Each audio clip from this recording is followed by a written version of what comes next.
sometimes I wake up and I might even have a headache. And this is, honestly, you will see it. You might be upset, but then you're like, no, but I have to do this thing. And the moment you push yourself to go back to the task, eventually it's the task itself that heals you. Like, I woke up today and I was like, oh man, I don't know what it was. I was just a bit tired. I've worked a lot. Do you know what I mean? Walked 60 kilometers this week because of my work. Yeah. I woke up, but the moment I started typing, all of a sudden I've got energy. Energized. Yeah. I'm like, oh, okay, cool. Because that's again attached to the goal, not the achievement. Yeah. And then you look at what you're doing currently, and then you don't go to the schedule, you go to delete. Delete is what's not important and it's not urgent. So smoking, drinking, chatting rubbish with your friends. Now, I'm not saying you delete these things completely, right? You reduce the time slowly but surely. You say, fine, every day I'm working on this and I'm reducing this. Yeah. Right? Because what you don't want, you do not want a complete void, because nothing exists in a vacuum. Absolutely. And so as you are adding something good to your life, and then you're removing, or you're taking off the time you're doing bad things, what starts to happen is that your old reality starts to collapse. Mm-hmm. It cannot maintain itself, because it's not being fed. And then this new reality over time, right, starts to manifest, because again, it's about your energy. It's the embodiment. You have to feel it. And so eventually what starts to happen, right, is that the things that you will have in the delete stage actually become boring.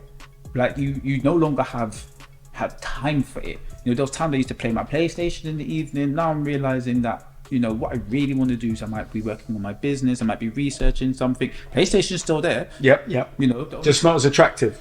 It's not attractive. The time when the PlayStation is important to me is playing games with my son. Yeah. Because that's something that we do together. That's a bonding activity that we have, and that is very important to me. That for me, that's important. Yeah. And so I scheduled that for him, right?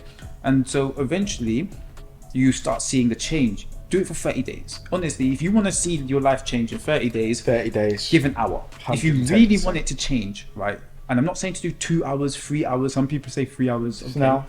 I would say just do an hour and make it the first thing that you do. Not the second, not the third, not the fourth. Yep. Wake up in the morning. I don't care about the long routines that you hear on Instagram. To meditate, stretch. Okay, you could do that after, right? Do that first. Right, make that the start of your day, that energy, and then go on with your day. Don't try to overwork yourself. Don't make it so uncomfortable that you're not going to be consistent, because again, there is a law, right? There's the law of polarity. So as far as you push it to the left, it's going to go to the right. So don't try to over push it to one side, because then you're going to hurt yourself so badly. You're not going to go back. Some people do, if you were that way inclined, but I would suggest small pushes one way, so that, and it's coordination. It's not a balance, it's coordination. Yes. And then you cultivate a attitude of gratitude. It's the most corny thing. It sounds so simple but it is one of the hardest states in life to genuinely come to. Yes. To relinquish your power to the universe, to be truly grateful for everything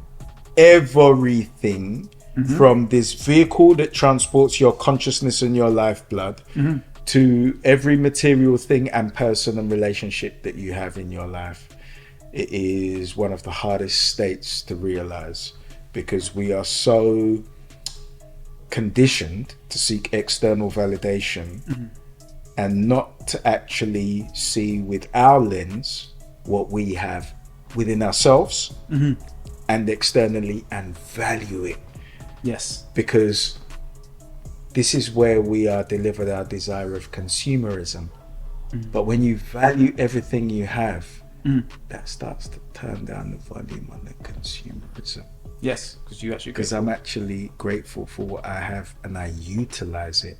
Where I might get a £2,000 camera, and now I want a £6,000 camera, then I want a £10,000 camera. Yes. Yeah.